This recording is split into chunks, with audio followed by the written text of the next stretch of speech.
Hi hello അസ്സാം വലൈക്കും. അപ്പോൾ ന്യൂ ഇയർ ആയിട്ട് ഞങ്ങൾ പാലക്കാടിലെ ഒരു കല്യാണത്തിന് പോകണേ. അപ്പോൾ ഫസ്റ്റ് ജസ്റ്റ് ഒന്ന് റെഡി ആയിട്ട് ഉമ്മയുടെ വീട്ടിലേക്കാണ് വന്നത്. എന്നിട്ട് അവിടെ നിന്നാണ് ബാക്കി ഒരുക്കും മിനുക്കും കാര്യങ്ങളൊക്കെ ചെയ്യുന്നത്. അപ്പോൾ അവിടെ വണ്ടി ബുക്ക് ചെയ്തിട്ടുണ്ട്. അപ്പം ആ വണ്ടിക്കാണ് നമ്മൾ പിന്നെ പാലക്കാടേക്ക് പോകുന്നത് കേട്ടോ. എന്നിട്ട് ശരിക്കും പറഞ്ഞാൽ ഞങ്ങൾ ഫസ്റ്റ് ട്രെയിൻ ബുക്ക് ചെയ്യാനാണ് നോക്കിയത്. പക്ഷേ സീറ്റും കാര്യങ്ങളൊന്നും അറേഞ്ച് ആകാത്തതുകൊണ്ടാണ് നമ്മൾ വണ്ടി എടുക്കുന്നത്.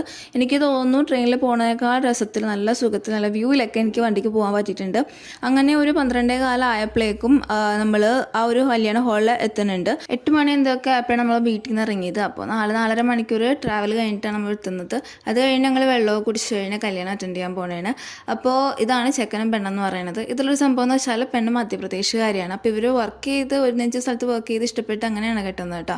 അപ്പോൾ ഞങ്ങൾ കല്യാണത്തിൻ്റെ ആൾക്കാരെ കണ്ട് മിണ്ടിയൊക്കെ കഴിഞ്ഞിട്ട് ഞങ്ങൾ ഫുഡ് കഴിക്കാൻ പോയി. അവിടെ മന്തിയും ബിരിയാണിയും ഒക്കെ എല്ലാം ഉണ്ടായിരുന്നു. അപ്പോൾ മന്തി കാണുമ്പോൾ ബിരിയാണിയിലോട്ടേക്ക് പോകാൻ എനിക്ക് പറ്റാത്തതുകൊണ്ട് ഞാൻ ചിക്കൻ മന്തിയാണ് കേട്ടോ വാങ്ങിച്ച് കഴിക്കുന്നത്.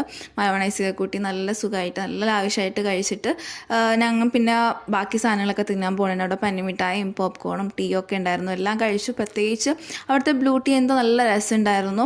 പിന്നെ പന്നിമിഠായി കിട്ടിയ സന്തോഷത്തിൽ സിദ്ര എൻ്റെ ഒപ്പം വീഡിയോ ഒക്കെ നിന്നായിരുന്നു. അത് കഴിഞ്ഞ് ഞങ്ങൾ പിന്നെ തിരിച്ച് വണ്ടിക്ക് പോകണേണ്. അങ്ങനെ കുറച്ച് പോയി കഴിഞ്ഞപ്പോഴേക്കും പിന്നെയും ചായയും കടിയൊക്കെ കഴിക്കാൻ വേണ്ടി ഇറങ്ങിയിട്ടുണ്ടായിരുന്നു. ശരിക്കും പറഞ്ഞാൽ വണ്ടിക്ക് പോകുമ്പോഴും ഓരോരുത്തർ സ്നാക്സും കാര്യങ്ങളൊക്കെ കൊണ്ടുവരുമ്പോൾ അതൊക്കെ തിന്നും. എന്നാലും ചായയും കടിയും കഴിച്ച് നമ്മൾ കട്ട്ലേറ്റും ചായയും പിന്നെ ഒരു ലോലിപ്പോപ്പും മിഠായും കാര്യങ്ങളൊക്കെ എടുത്തിട്ടാണ് പിന്നെ തിരിച്ച് വീട്ടിലേക്ക് പോകുന്നത്.